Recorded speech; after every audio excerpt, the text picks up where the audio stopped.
One of the fastest growing recipes in popularity nowadays is definitely chicken peri peri. So here's a quick, easy, smoky take. Hey guys, this is the Bombay Chef Varun Inamdar and welcome to Get Curried. Chicken peri peri is an African barbecue chicken recipe which was introduced in Africa by the Portuguese when they actually got in the spice.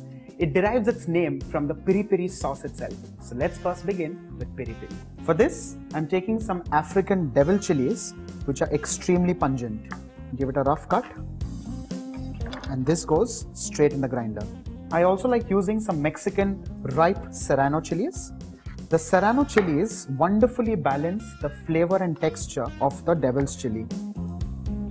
I'm also adding in some bay leaves. Now these are dried bay leaves. If you can lay your hands on the fresh ones, nothing like it. So just stirring this roughly.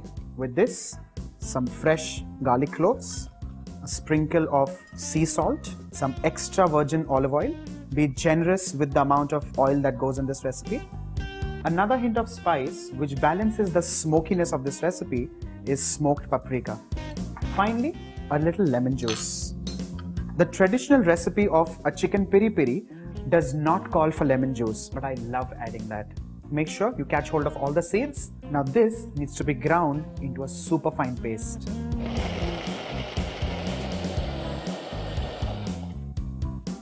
The spice mix is ready. Let's transfer this in a bowl. And now let's move on to marinating the chicken. I'm going to take these pieces of chicken and cut these into desired size, into 8 big pieces. Make sure you remove all the fat and sinews and give it a few gashes. Let's transfer the cut pieces of chicken in a large bowl.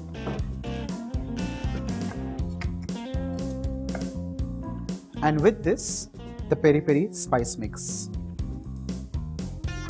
With the help of a tongue or gloves, make sure you mix this nicely because this mixture is going to be extremely pungent. The extra piri piri sauce, by the way, can also be bottled and can go in your refrigerator for an easy 15 to 20 days. Well, the same barbecue flavor can also be created in your own home kitchens by a small little trick, and that is by infusing this with smoking charcoal.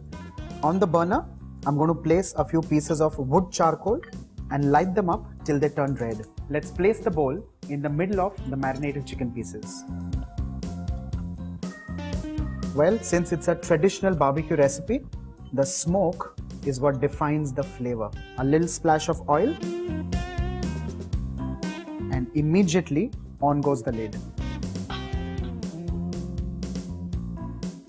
Let this now smoke for 30 minutes. It's roughly been an hour. Let's quickly check the chicken. Well, perfectly done. This is also cooled down.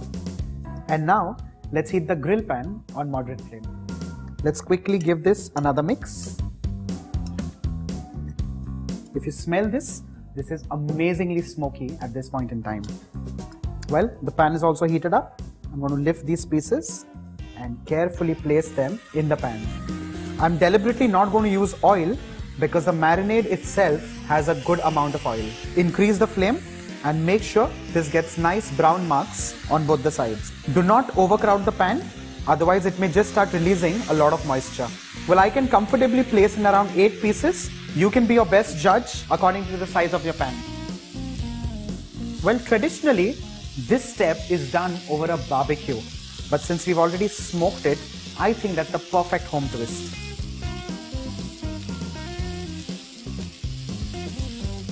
Another trick to give it a nice flavor of fresh parsley. I'm just going to bundle up some fresh leaves, dab these in the marinade and baste the pieces of chicken.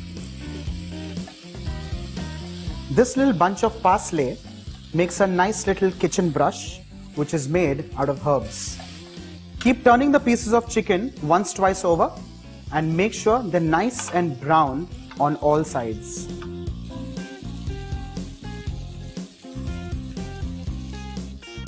With this, with a few more turns, your peri peri chicken is ready.